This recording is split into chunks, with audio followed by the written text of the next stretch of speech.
চলুন আজ খুব সহজে একটা নতুন ইংরেজি শব্দ শিখে নেওয়া যাক। আচ্ছা, বন্ধুর সাথে কখনো কোনো ডিল বা চুক্তি করেছেন? শব্দটা বুঝতে চলুন দুই বন্ধুর একটা গল্প শোনা যাক। সাগর তার বন্ধু রাতুলের পুরনো ক্রিকেট ব্যাটটা কিনতে চায়। রাতুলও বেচতে রাজি, কিন্তু রাতুলের একটা শর্ত আছে, টাকাটা পরের সপ্তাহে দিতে হবে।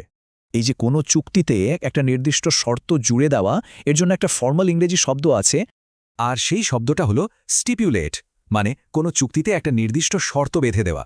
তার মানে রাতুল স্টিপুলেটেড করেছে যে সাগরকে পরের সপ্তাহে টাকা দিতে হবে।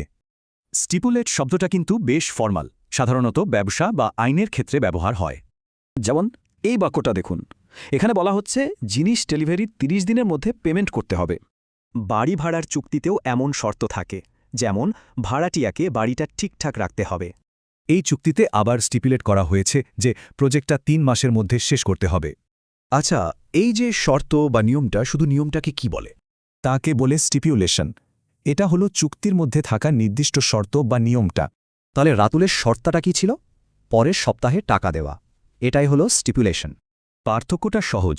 স্টিপুলেট হলো শর্ত ঠিক করার কাজ, মানে ভার্ব, আর স্টিপুলেশন হলো সেই শর্তটা, মানে নাউন। তাহলে আরেকবার মনে করা যাক।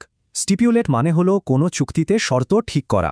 আর যে শর্তটা ঠিক করা হলো সেই শর্তটাই হলো স্টিপুলেশন। একদম সহজ। এবার একটু ভাবুন তো, স্কুলের কোনো নিয়মের মধ্যে কি এমন কোনো স্টিপুলেশন আছে